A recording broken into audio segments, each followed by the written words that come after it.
আমরা ভিডিও করার জন্য এক ভাইয়ের নৌকা নিয়ে আসছি। এখন তো সেই নৌকা খুলতেছে, দেখতেছেন দেখেন কি অবস্থা। ভিডিও করার জন্য কত কষ্ট করি, আর আপনারা সাবস্ক্রাইব করেন না, লাইক করেন না। আমার শরীর রৌদে পুড়ে যাচ্ছে। তার শরীর রোদের কন্ট্রোলে নাই। এমনিতেই তাপমাত্রা প্রায় 35 ডিগ্রি সেলসিয়াসের মতন চলে। 35 আমি বুঝি 500 ডিগ্রি কমি নেই। আমাদের গ্রামে যারা আমরা থাকি আমাদের 35 ডিগ্রি অনেক কিছু।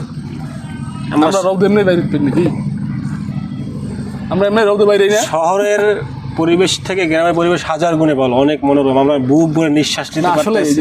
কত সুন্দর প্রকৃতি, কত সুন্দর। শহরে যেসব মানুষ বসবাস করে তারা হয়তো এরকম বুক ভরে নিঃশ্বাসও নিতে পারবে না, আর এরকম পরিষ্কার পানিতে গোসলও করতে পারবে না। সফটওয়্যারটা এটা কোনো টাকাই মিলে না।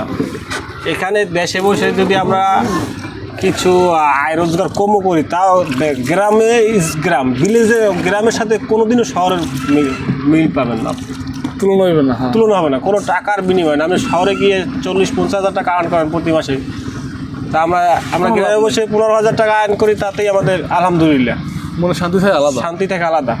বা আমাদের গ্রামে চলতে ফিরতে খরচ অনেকটা কম। আপনার শহরে এক গ্লাস পানি খেতে হলে 10 টাকা প্রয়োজন হয়, আমাদের সেটা প্রয়োজন হয় না। আপনাদের শহরে ওই পানি আর এই পানি আকাশ পাতাল সাপ্লাইয়ের পানি, আর আমরা কলের পানি, ডিপ টিউবওয়েলের পানি। আর আমরা যেভাবে গোসল করি সফট পানিতে, ওই ঢাকা শহরে এরকম গোসল করতেও আমি শুনেছি, যদি আমি করিনি, এই 10-15 টাকা লাগে তাতেও। কিন্তু পুকুরে যে সাঁতার কাটবে তাতেও টাকা লাগে। সাব্বির আছে, কষ্ট হইতেছে অনেক। এই যে দেখেন গাইস, এই যে পানি নাই। হ্যাঁ, মানে পানি নাই বলতে কি, এই যে কাদা, এই যে নিচে কাদা আছে। বাটা লাগছে তো গাঙ্গে, তাই পানি শুকিয়ে যাওয়া, গাঙ্গে বাটা লেগে গেছে।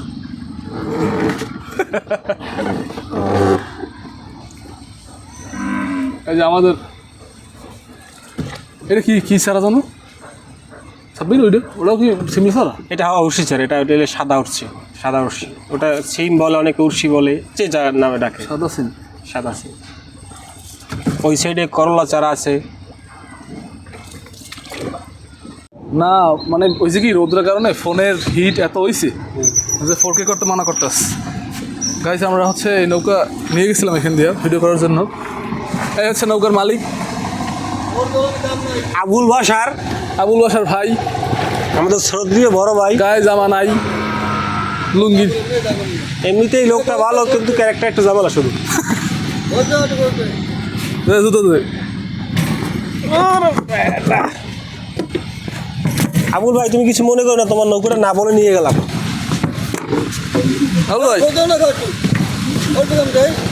পারবা উঠতে পারবো না, আমরা কি মাতারি নাকি?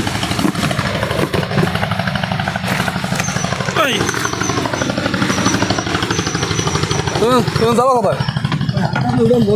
কি শাক? কদু শাক, চিংড়ি মাছ দিয়ে আর আলু দিয়ে ঝোল লাল, তো সেই শাক। হেলে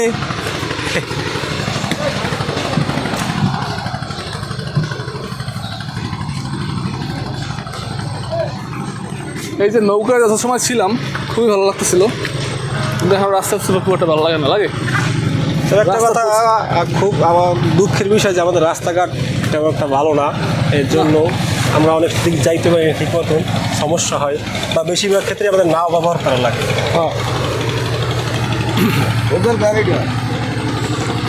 আমাদের কর্তৃপক্ষ আমাদের দৃষ্টি আকর্ষণ করে না, যার কারণে আমাদের রাস্তাঘাট হচ্ছে না। আর তারা খাইয়েই কুল পায় না, তারা দৃষ্টি আকর্ষণ করবে কেন? তাদের দৃষ্টিতে সমস্যা। আমাদের কপাল খারাপ, আমাদের এখানে সব হাইব্রিড নেতা, যার গায়ে গাতরে ভালো হয় কিন্তু ফলন ভালো না, মানে পুষ্টি ভালো না। যে ফলটাকে বলে ওইটাই হাইব্রিড ফল। কি একটা অবস্থা দেখছেন গাইস, এখান থেকে কোনো ছোট একটা বাচ্চা যে স্কুলে যাবে আসবে, খুব রিস্কি না। ওই যে রডগুলা এরকম বড় বড় করে রাখা আছে, এখানে তো রাস্তাই ছিল না। আমরা পরে গ্রামবাসী, আমাদের গ্রামের অর্থায়নে এটা করা, এটা সরকারি কোনো অনুদানও না, এটা আমরা নিজেরা মানে কোনো রকম যাতায়াত। গ্রামের মানুষ দেখে পারে, যদি শহরের মানুষ হইতো জীবনও এইসব জায়গা দিয়ে যাইতে পারতো না, কান্নাকাটি শুরু করে দিত। সবই আমাদের কপাল।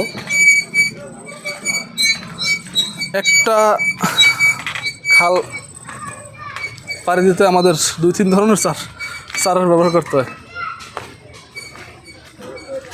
প্রিয় দর্শক, আপনারা সবাই ভালো থাকুন, সুস্থ থাকুন, এবং এই ভিডিও আজকে এখানে শেষ করছি। যদি আপনাদের ভালো লাগে সাবস্ক্রাইব করবেন, পাশে থাকবেন, আর বেল আইকন অবশ্যই ক্লিক করে রাখবেন। শামীম, তুমি কিছু বলতে চাও? আপনারা সবাইকে আপনারা আমাদেরকে সাহায্য করবেন, আপনার চেষ্টা করবো আপনারা সবাইকে সাহায্য করবো যাতে সবাই অনেক দূরে আগাতে পারি। সেই বাঙালি কিন্তু বাঙালি জাতীয় খেলা হচ্ছে হাডুডু, মানে কেউ যদি সামনে আগুড়ি যায় তার পাও ধরে টানে নেন, এই বাঙালির জাতীয় খেলা। আর এইখানেই আমরা মূলত পাচ্ছি না, আমরা ধরা খাই গেছি। এইখানেই আমরা ধরা খাই যাই। কেউ যদি সামনে আগুড়ি যায় তার ঠ্যাং ধরে টানে রেখে দিই। ঠিক আছে, সবাই ভালো থাকেন, আল্লাহ হাফেজ।